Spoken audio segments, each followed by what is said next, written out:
हमारे सभी व्यूअर्स कृषक भाई, वर्तमान समय में कृषि का कार्य प्रारंभ हो चुका है। इसमें ध्यान देने योग्य बात यह है कि कृषि में सहयोग करने वाली महिलाएं दो प्रकार की होती हैं, एक शिक्षित महिला और एक अशिक्षित महिला।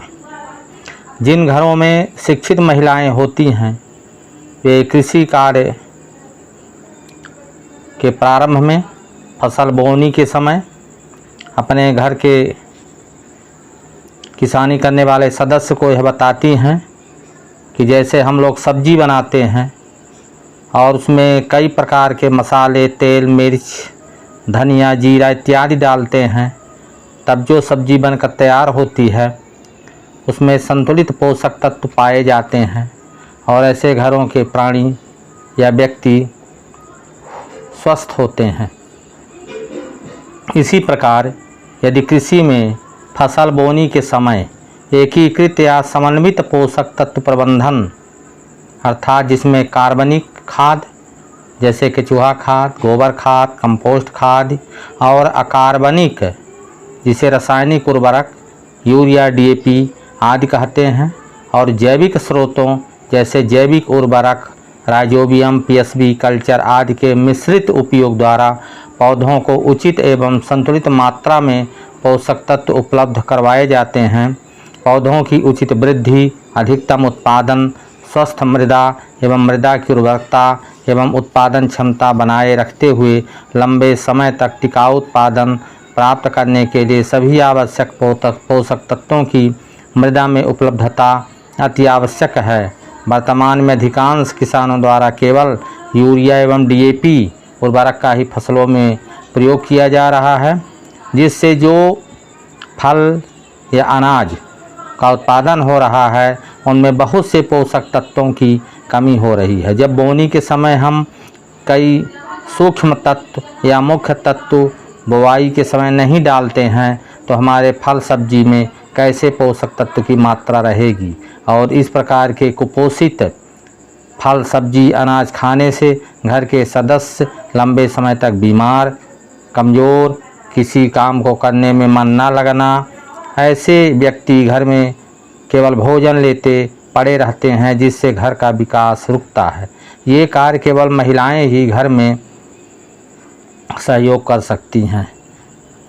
इस प्रकार के फसल के स्वास्थ्य एवं अनाज की गुणवत्ता से सीधा संबंध होता है।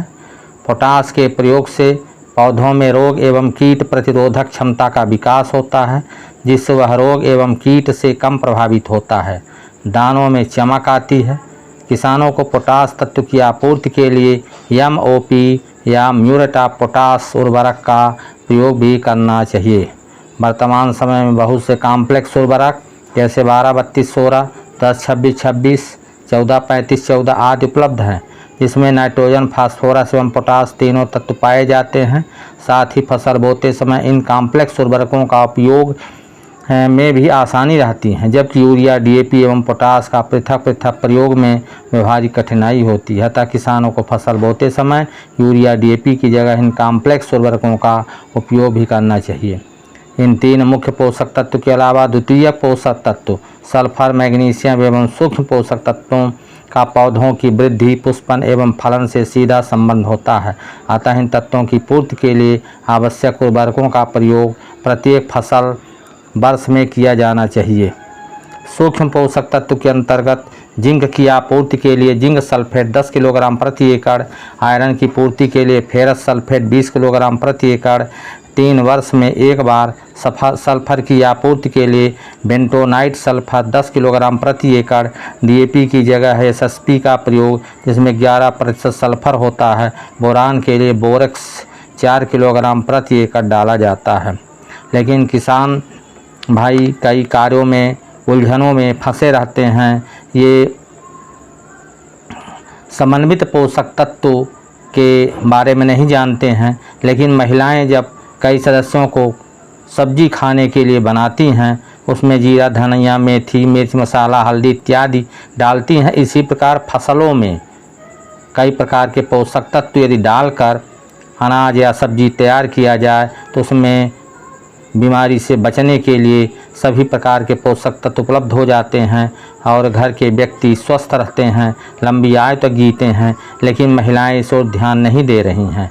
इसलिए जो महिलाएं शिक्षित वर्ग की श्रेणी में आ रही हैं वे तो ठीक हैं, लेकिन जो अशिक्षित श्रेणी में आ रही हैं या अशिक्षित के रूप में कार्य कर रही हैं, इन समन्वित पोषक तत्वों के बारे में कोई जानकारी नहीं रखती हैं, वो भी आजकल के मोबाइल, पेपर, पत्रिका, रेडियो के माध्यम से समझें और अपने घर के मुखिया अर्थात कृषि में कार्य करने वाले व्यक्ति के ऊपर दबाव बनाएं कि ये संतुलित उर्वरक डालकर अनाज सब्जी तैयार करें, है ना, कुपोषित फसल तैयार कर घर में बच्चों को बीमारी की चपेट में ना लाएं। इसमें कई सड़ी हुई गोबर खाद में सभी कल्चर भी मिलाना चाहिए। इसी प्रकार केचुआ खाद का प्रयोग करना चाहिए। जैव उर्वरकों के उपयोग से जहां वायुमंडलीय नाइट्रोजन का भूमि स्थिरीकरण होता है, वहीं पौधों को पोषक तत्वों की उपलब्धता बढ़ती है। कार्बनिक उर्वरकों के प्रयोग से मृदा की पैदावार क्षमता लंबे समय तक कायम रहती है तथा पोषक तत्वों की उपलब्धता भी बढ़ जाती है। उर्वरकों के प्रयोग से मृदा की संरचना में सुधार होता है, जल धारण क्षमता बढ़ जाती है। जैव उर्वरकों एवं कार्बनिक उर्वरकों के प्रयोग से कई तरह के एंजाइम सक्रिय हो जाते हैं, जिससे फसलों की पैदावार एवं गुणवत्ता में वृद्धि होती है। अतः रासायनिक उर्वरकों के संतुलित तथा कार्बनिक एवं जैविक उर्वरकों के समन्वित प्रयोग से टिकाऊ रूप से कम लागत में अधिक उत्पादन प्राप्त किया जा सकता है। इसलिए जो महिलाएं नहीं जानती हैं वे भी अपनी पूर्व से तैयारी करके अपने घर के सदस्यों पर दबाव बनाएं कि समन्वित माने पूरे पोषक तत्वों को मिलाकर फसल तैयार कराएं। शेष धन्यवाद। अगली जानकारी हम अगले भाग में देंगे। यदि जानकारी अच्छी लगी है तो कृपया सब्सक्राइब जरूर करें।